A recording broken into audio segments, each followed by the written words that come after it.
What's going on, TW fans? Jake here with another how-to video. Today in our how-to DIY series, we're gonna go over how to change a blade. Now you can change your blades out on your spinnerbaits. If you got some old A-rigs laying around, they got old blades on them, they might need some changing. Wintertime is a great time to do this stuff.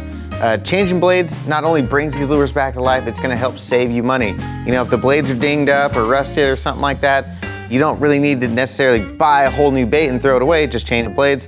Other things you can do when you're changing blades. I mean, there's so many options that we have on tacklewarehouse.com. So you can get different color blades, chartreuse and whites, you can get those orange kicker blades, you can upsize, you can downsize, get texture blades, bigger blades, you know, different color combinations, so much stuff you can do to customize your spinnerbaits. So to change out this bottom one, super simple. It's just like changing out your not split rings, your treble hooks.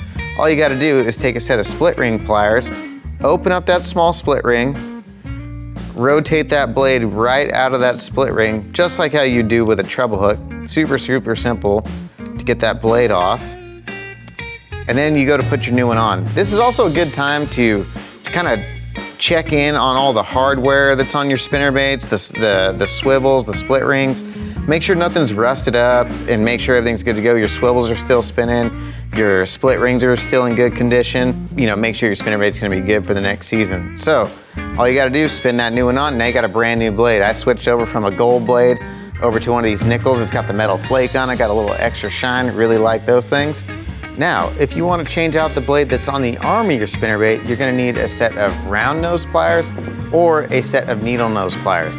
And what you need to do is you need to open up that bend that's on the end of the wire, and once you start getting it off, you can take that first blade off, and you need to get this wire as straight as possible because you're going to take off all the hardware, and you want to get that thing in a straight line so it's easier to get it off and then back on. So get her straight as possible, and now you want to slide all this hardware off in one order and keep it all straight so you know exactly how it goes back on. So get all the hardware off, and now take your clevis and remove that blade. That one's a little bit bent up, and then apply your new one, and now put all the hardware back on in the order that it came off. Now once you get that first little piece of hardware on, and I'm gonna be attaching the blade back onto the arm, there's one important step you need to follow to make sure that you get it right. So when you attach the clevis,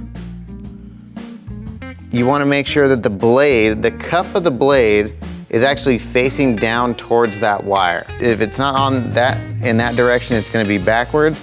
It's not gonna kick correctly.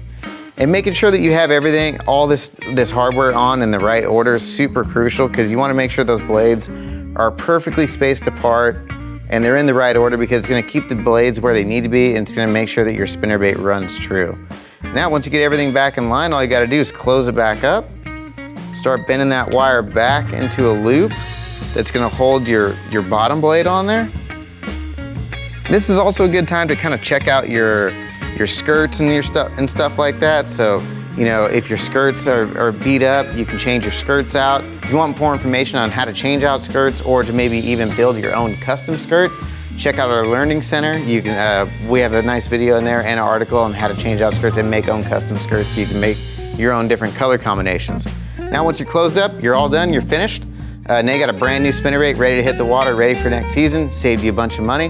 One tip that we're gonna throw out there for you guys is you might wanna invest in a small set of split ring pliers. The parts and the components that are on these spinnerbaits are typically on kind of the smaller end of the spectrum, and it makes it a little easier if you have a smaller set of split ring pliers. The ones I'm using today are the Texas Tackle Executives. It just makes it easier to get in there with those little tiny split rings, and just easier to manipulate and make it a little more efficient when you're doing this over a bunch of spinnerbaits, you know, through the wintertime when you're upgrading all your hardware. That's gonna wrap up today's how-to video on how to change out a blade. If you enjoyed this week's video, hit the like button, leave us a comment down below. Just let us know what other kind of DIY videos or how-to videos you'd like us to film in the future, and we'll see you guys next week.